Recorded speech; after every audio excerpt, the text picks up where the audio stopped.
Mesdames et messieurs, bonjour et bienvenue dans ce journal au sommaire. Atelier de suivi du respect des droits de l'homme par les institutions internationales des droits de l'homme en période électorale. Les représentants des INDH francophones échangent depuis hier à Cotonou. Les détails dans ce journal. À suivre également dans cette édition le message du conseiller municipal de Parakou dans le cadre de la quinzaine de la campagne de vaccination démarrée ce lundi par le groupe de presse Eden TV et Diaspora FM. Kassim Woroussaou invite toutes les populations béninoises à aller se faire vacciner et à respecter les gestes barrières hors de nos frontières. Au lendemain de nouvelles violences entre manifestants anti-putschistes et les forces militaires soudanaises, le secrétaire d'État américain Anthony Blinken, actuellement en tournée en Afrique, demande à l'armée d'autoriser les manifestations pacifiques.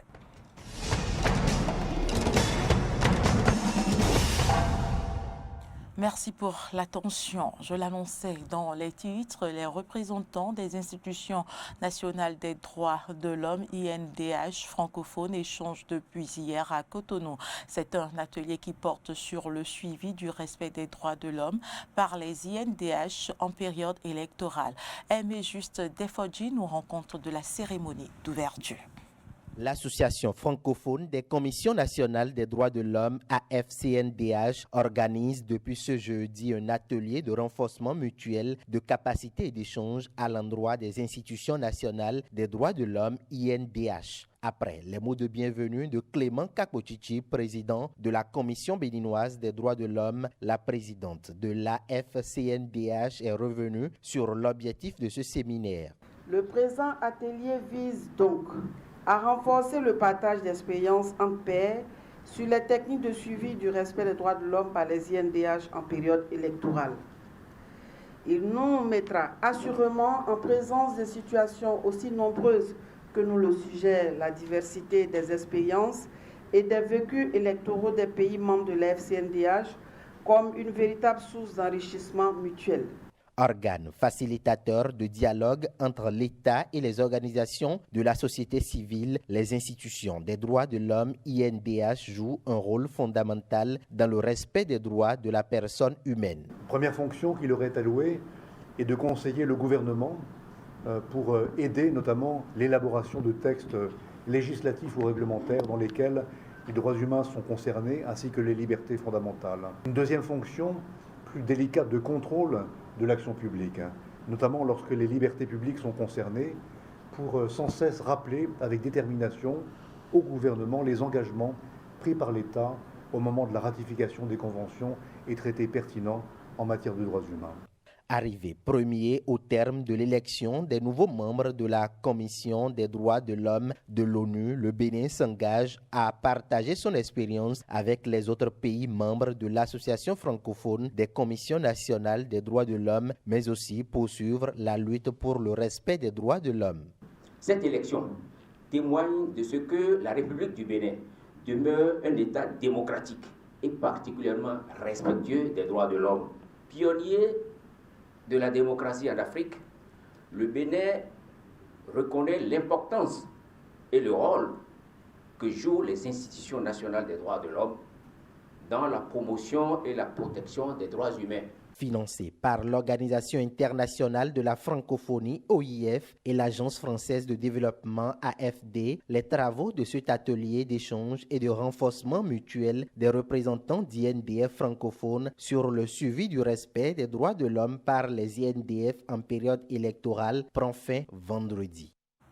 Les membres de la conférence administrative départementale du Mono ont tenu ce mercredi leur rencontre mensuelle de novembre 2021. C'était à la salle de conférence de la préfecture de Lokossa sous la conduite du préfet Bienvenu Milo. Les détails, c'est avec Jonas Bouchi. Deux des principaux sujets inscrits à l'ordre du jour de cette session de la conférence administrative départementale du Mono ont particulièrement retenu l'attention des participants. Il s'agit en premier d'une communication du directeur régional de l'Agence pour l'emploi sur le dispositif Azoli, une initiative qui offre la chance de l'emploi aux jeunes selon le préfet du Mono. Azoli vise essentiellement à donner une possibilité d'emploi aux jeunes de 15 à 30 ans et qui sont sous-employés ou n'ont pas du tout de qualification.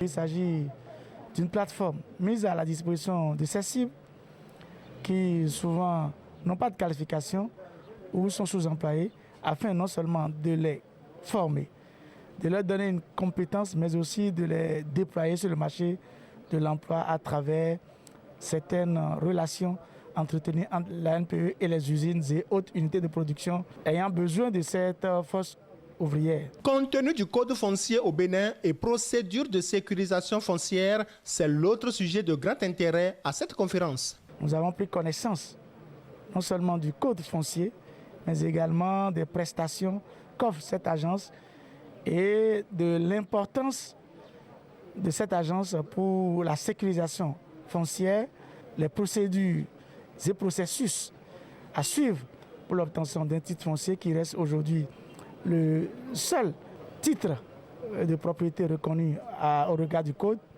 tous les autres étant des actes de présomption de propriété. Donc plusieurs recommandations ont été faites pour voir la possibilité d'alléger le processus, d'amoindrir les coûts afin de faciliter l'adhésion des populations. Déjà, le préfet Bienvenu Milorin a instruit les directeurs départementaux de la santé et des enseignements primaires et secondaires à enclencher les procédures de sécurisation définitive des domaines des écoles et centres de santé du Mono qui sont sous l'emprise des litiges domaniaux.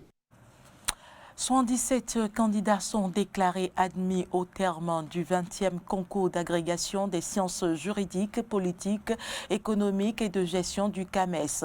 La cérémonie de clôture du concours présidée par le ministre d'État chargé du développement et de la coordination de l'action gouvernementale s'est déroulée hier au Palais des Congrès de Cotonou. Clémence Tonoucoin nous fait le point.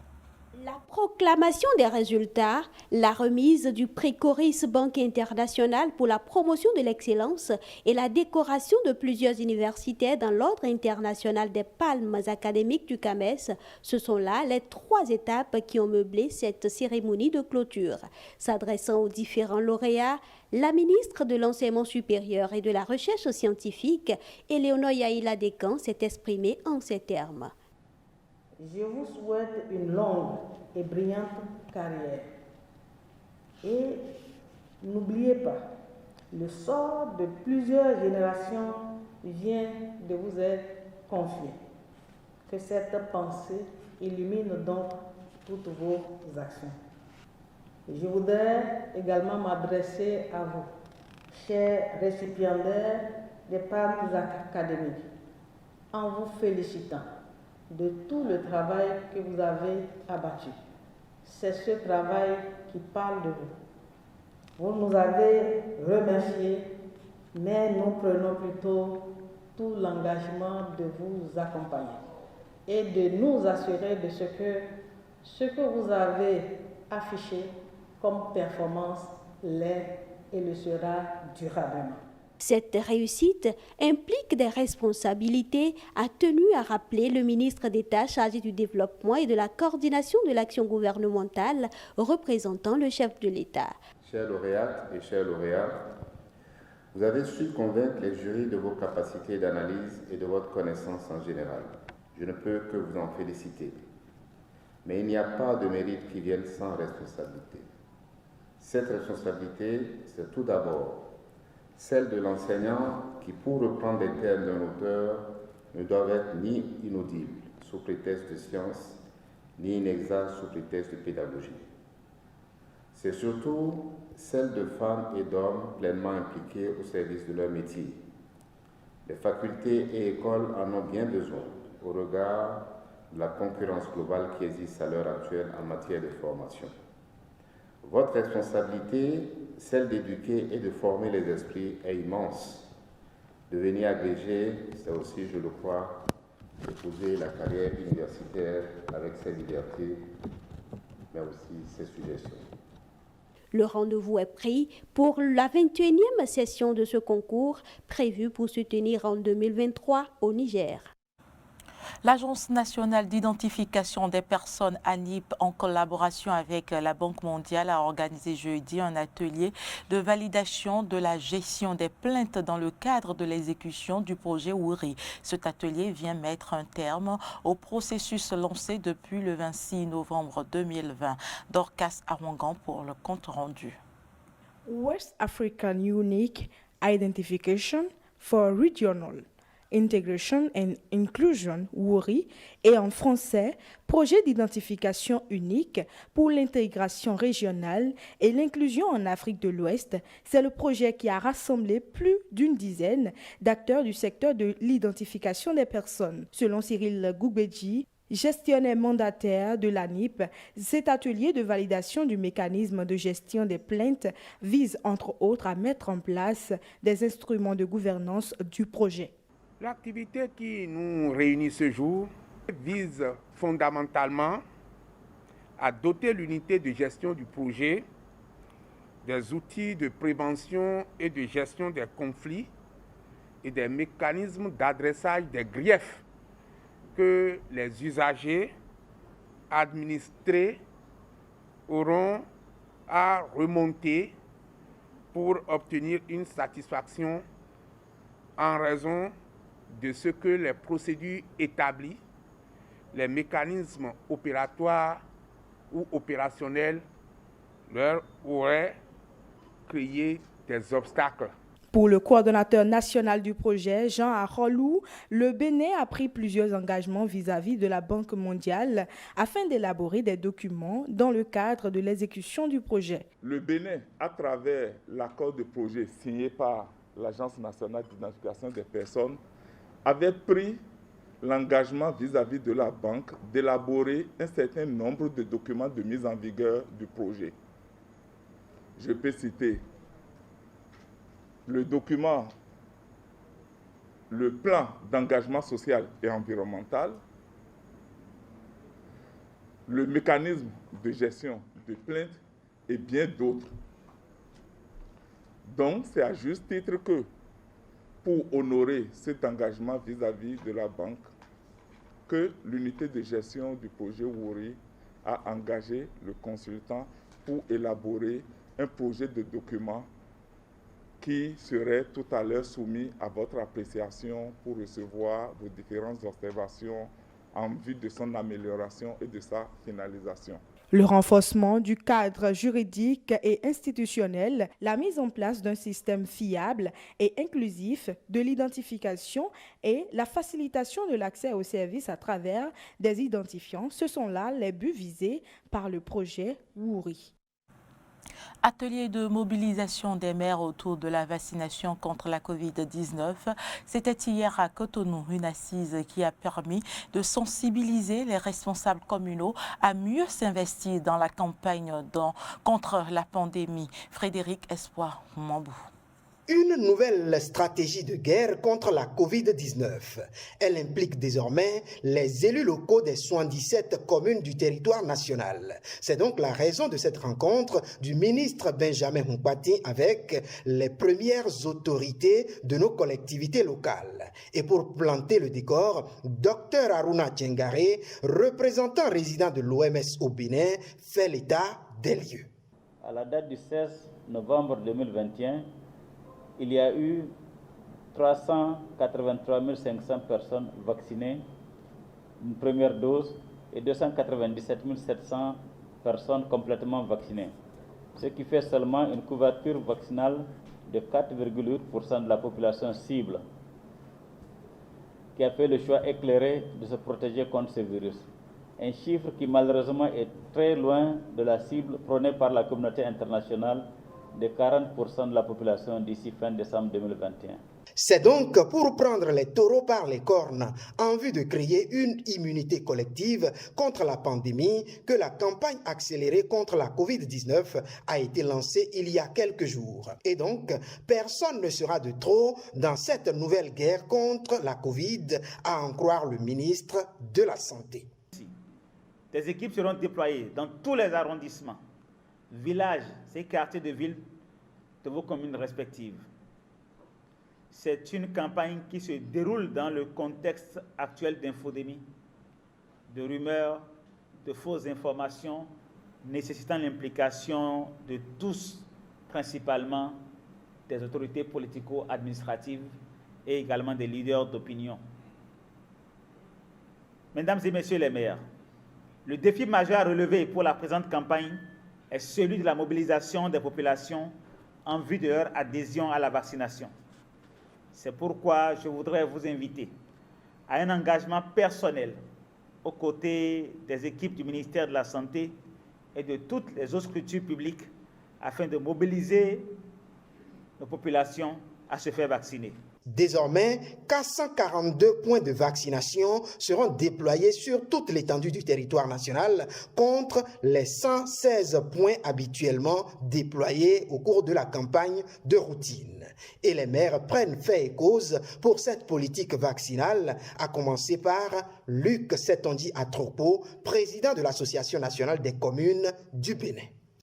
Nous saluons la présente initiative qui vise à mobiliser les maires des 77 communes de notre pays pour une couverture vaccinale assez importante au sein de nos populations. Je voudrais d'ores et déjà vous rassurer que l'Association nationale des communes du Bénin et la mairie de Cotonou continueront de jouer pleinement leur partition aux côtés du gouvernement pour faire en sorte que la mise en œuvre des recommandations qui seront issues de cet atelier ne souffre d'aucune insuffisance. Des échanges ont porté sur le plan de déploiement de la campagne, le rôle des maires et les stratégies de mobilisation des populations. Dans le même registre, le conseiller municipal de Parakou, Kassim Woroussoua, a exhorté la population béninoise à sortir massivement pour se faire vacciner. Ce message entre dans le cadre de la quinzaine de la campagne de vaccination contre la COVID-19 lancée depuis ce lundi par le groupe de presse Eden TV et Diaspora FM. On l'écoute. Cette campagne que vous avez commencée, c'est le moment pour que nous puissions sensibiliser nos populations à sortir massivement et à respecter les gestes barrières, à aller se vacciner. C'est le moment de les inviter. Donc je vais profiter de votre chaîne pour lancer un appel à l'endroit de la population béninoise et particulièrement à celle de Parakou, pour leur dire de sortir très massivement et aller se faire vacciner. Parce que la vaccination est le gage d'une santé saine. Nous avons besoin de la santé pour pouvoir bien vivre. Et aucun gouvernant de ce monde ne va jamais vouloir voir sa population partir comme les gens sont en train d'intoxiquer pour dire que ce vaccin n'est pas bon. C'est un très bon vaccin. C'est un vaccin qui nous permettra de vivre longtemps également. Nous avons constaté, nous avons des proches qui sont partis par cette pandémie. Nous avons des amis, des parents. C'est parce qu'en son temps, il n'y avait pas ce vaccin. Et beaucoup les ont intoxiqués, raison pour laquelle ils ne se sont pas manifestés pour aller se faire vacciner. Aujourd'hui, nous avons la chance que ces vaccins sont disponibles partout. Et c'est à 0 francs. Vous vous levez, vous allez, on vous vaccine. Vous rentrez chez vous calmement, sans conséquence. Même moi qui suis en train de vous parler, j'en ai déjà pris ma dose. Donc actuellement, je suis à l'abri de la pandémie. Mais malgré que j'ai pris ma dose, je continue toujours par respecter les mesures barrières, qui est l'usage du masque, et le lavage des mains à l'eau et au savon, ou bien des gels hydroalcooliques. Donc je voudrais lancer un appel à l'endroit de la population béninoise et à toute la population du monde, je dirais, parce que c'est une pandémie qui a embrassé tout le monde. Donc nous allons tous aller nous faire vacciner. Actualité en dehors du Bénin, Khartoum est sous le choc au lendemain de nouvelles violences entre manifestants anti-putschistes et forces militaires soudanaises. Après un mercredi meurtrier ayant fait au moins 15 morts, le secrétaire d'État américain Anthony Blinken, actuellement en tournée en Afrique, demande à l'armée d'autoriser les manifestations pacifiques. Seul signe d'apaisement du pouvoir, le rétablissement des télécommunications et l'Internet. Reportage. Les violences se poursuivent à Khartoum.